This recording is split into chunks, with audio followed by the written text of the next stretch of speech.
Banglo Camelot di Bukit Tunku atau lebih dikenali sebagai Banglo General ini merupakan antara banglo yang dikatakan paling berhantu di ibu kota Kuala Lumpur.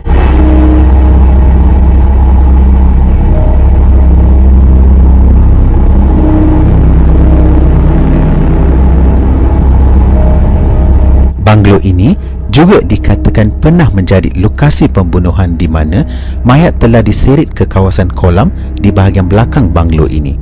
Namun, kesahihan kisah ini tidak dapat dipastikan.